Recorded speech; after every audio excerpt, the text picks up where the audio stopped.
34 ডেছৰ এয়া ব্ৰইলাৰ চাওক।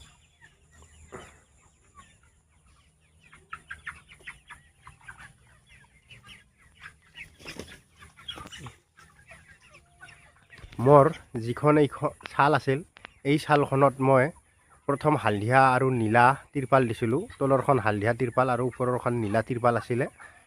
তাৰপিছত সূৰ্যৰ পোহৰটো অলপ অহাৰ বাবে মই আৰু এখন ক'লা তিৰপাল দিলোঁ। ক'লা তিৰপালখন দিয়াৰ পিছত কি ধুনীয়া হৈছে। অলপো গৰম নাই আৰু মোৰ ফাৰ্মত, যদিও অলপ চলপ আছিল গৰম, এতিয়া ইমান এটা গৰম নাই। আপোনালোকৰ ফাৰ্মৰ ওপৰত কি দিছে জনাব, যদি আপোনালোকে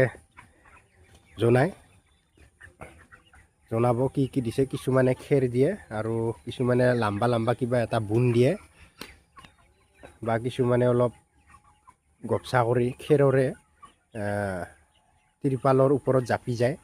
তেনেকুৱা ফাৰ্মো মই দেখি আছোঁ বৰ্তমান, যিসকলে মোক দেখাই আছে। আৰু আপোনালোকে কেনেকুৱা ধৰণে ওপৰৰ ছিষ্টেমটো কৰিছে আপোনালোকে জনাব। আজিৰ ভিডিঅ'টো এইখিনিয়ে মোৰ হ'ল 34 ডেছৰ ব্ৰইলাৰ। আজিলৈ এইখিনিয়ে। জয় হিন্দ।